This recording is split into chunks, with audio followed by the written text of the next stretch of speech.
এক আর একমাত্র ক্ষমতা ছিল আর্য সিংহ রায়ের ছায়া সঙ্গী কিঙ্কর। সিংহরায় বাড়িতে এখন একাই একাই সবকিছু নিয়ে রাজত্ব করছে অনিকেত সিংহ রায়। সবকিছু নিয়ে? সবকিছু কি করে নিয়ে নিতে পারে ওই লোকটা? কারণ আমাকে দিয়ে সই করিয়েছিল। তো তোমার সই গ্রাহ্য হবে কি করে? আসল রাজনন্দিনীর কোনো সই নেই। সই কোথাও নেই। থাকলেও রাজনন্দিনী সই যদি থাকেও সেটাকে সরিয়ে ফেলা হয়েছে, তাই ওনার সই এখন রাজনন্দিনীর সই। সবটা নিখুঁত প্ল্যান করা। আরে অনিকেত সিংহ রায় তাকে আমার থেকে ভালো কেউ চেনে না মেঘরাজ, আমি বারবার বলছি।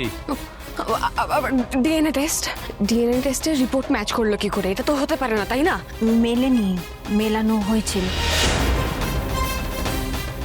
আর সেটা করেছে কিঙ্কর। কিঙ্কর স্যার? কিন্তু তুমি তো আমার আগেই সন্দেহ হয়েছিল, কিন্তু সব থেকে কাছের মানুষ তো আমার। আমি সেই নামটা নিতে পারতাম না, কাউকে বলতে পারতাম না। খালি ভাবতাম সবকিছু ঠিক হয়ে যাবে, ঠিক হয়ে যাবে। স্যার আপনি কবে এসব? আমার সময় লেগেছে অপর্ণা। আমি বুঝতে পারতাম যে এর পেছনে কিঙ্কর আছে।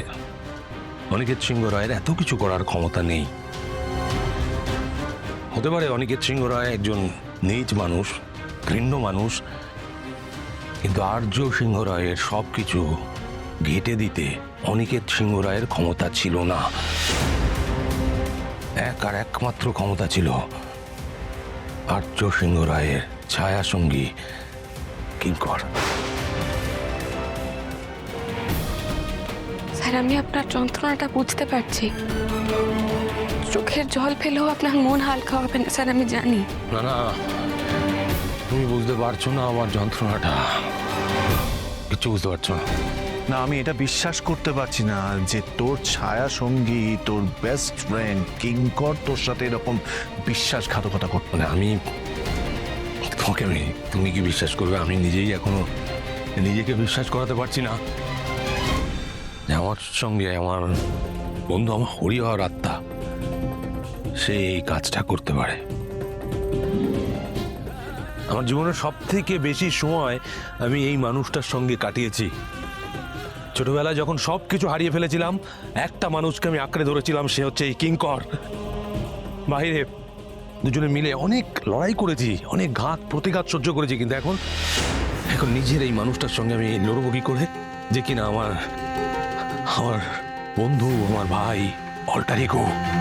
স্যার আপনি নিজের মনকে শক্ত করুন, এভাবে ভেঙে পড়বেন না প্লিজ। না না, আমি ভেঙে পড়ছি না, আমি ভেঙে পড়ছি না। সবটা মানতে আমার একটু সময় লাগবে, ওই সময়টুকুই নিচ্ছি আর কি। এখন কি করবি ওকে? ও তোর তো আবার ভাই, বন্ধু, ক্ষমা করে দিতে পারিস তো তার মানে? মেরাজ, সত্যি মিথ্যে, ন্যায় অন্যায় লড়াইয়ে আমি সব সময় ঠিকঠাকই বেছে নিয়েছি, এটা তো তুমি জানো।